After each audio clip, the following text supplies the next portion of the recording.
This is more than legacy. This is a source of inspiration, sharing the journey of discovery. PSN College of Engineering and Technology. தற்போதைய செய்தி ஒன்றை பார்க்கிறோம். தமிழ்நாட்டின் வடகிழக்கு மாவட்டங்களில் இன்று வெப்ப அலை வீச வாய்ப்பிருப்பதாக வானிலை ஆய்வு மையம் தெரிவித்திருக்கிறது. அண்மை செய்தியாக பார்க்கிறோம். தமிழ்நாட்டில் கோடை வெயிலின் தாக்கம் அதிகரித்துள்ள நிலையில் வெப்ப அலைக்கான எச்சரிக்கை கொடுக்கப்பட்டிருக்கிறது. தமிழ்நாட்டின் வடகிழக்கு மாவட்டங்களில் இன்று வெப்ப அலை வீச வாய்ப்பிருப்பதாக வானிலை ஆய்வு மையம் தெரிவித்திருக்கிறது. இது தொடர்பான கூடுதல் விவரங்களை செய்தியாளர் வேதவள்ளியிடம் கேட்கலாம். வேதவள்ளி, விரிவான விவரம். விக்னேஷ், நேற்றைய தினம் தமிழகத்துடைய பல்வேறு பகுதிகளிலும் குறிப்பாக வட மாவட்டங்கள்ல 104 டிகிரி ஃபாரன்ஹீட்டை தாண்டி வெயில் பதிவாகி இருந்தது. குறிப்பாக சென்னையில பார்த்தோம்னா 103 டிகிரி ஃபாரன்ஹீட் என்ற அளவுக்கு வெயில் கொளுத்து இருந்தது.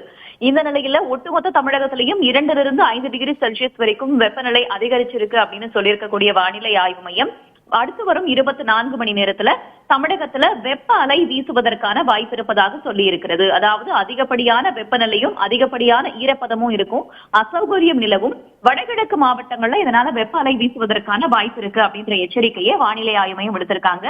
இந்த ஆண்டு தமிழகத்திற்கு விடுக்கப்பட்ட முதல் வெப்ப அலை எச்சரிக்கை இதுதான் விக்னேஷ். ஏன்னா ஏற்கனவே வட மாநிலங்களை நம்ம பார்க்கிறோம், பரவலாக வெப்ப அலை வீசிக் கொண்டிருக்கிறது. குறிப்பாக வடமேற்கு மாநிலங்களிலையும் நமக்கு வெப்ப அலை தொடர்பான எச்சரிக்கையை இந்திய வானிலை ஆய்வு மையம் தொடர்ச்சியாக விடுத்து வருகிறது.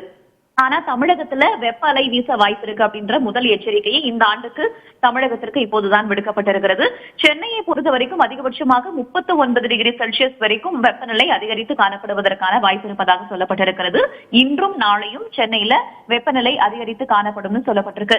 நாளையிலிருந்து அதிக வெப்பநிலையும் அதிக ஈரப்பதமும் தமிழகத்துல இருக்கும். ஒரு சில இடங்கள்ல அதனால அசௌகரியம் ஏற்படலாம் அப்படின்னு சொல்லப்பட்டிருக்கு.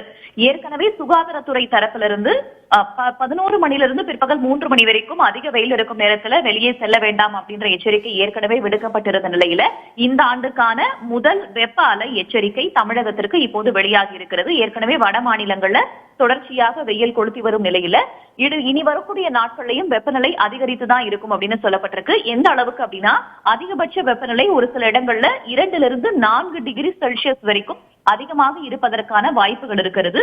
இன்றிலிருந்து 3 நாட்களுக்கு மழை பொழிவு பொறுத்த வரைக்கும் ஆங்காங்கே மிதமான மழை பெய்வதற்கான வாய்ப்புகள் இருக்கிறது. ஆனா அதோட இம்பாக்ட் அப்படின்றது அதிகமாக இருக்காது. வெயிலுடைய தாக்கம் தான் இனி வரக்கூடிய நாட்கள்ல அதிகமாக இருக்கும். ஏப்ரல் மாதத்துடைய பிற்பகுதியில நம்ம பார்த்தோம் ஓரிரு இடங்கள்ல கோடை மழை பெய்வதற்கான வாய்ப்புகள் இருக்கு. ஆனா அதை நம்ம பொறுத்திருந்துதான் பார்க்கணும்.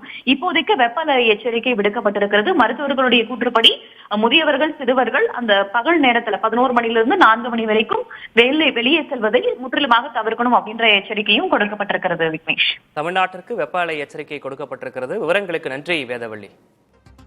This is more than legacy. This is a source of inspiration, sharing the journey of discovery. PSN College of Engineering and Technology.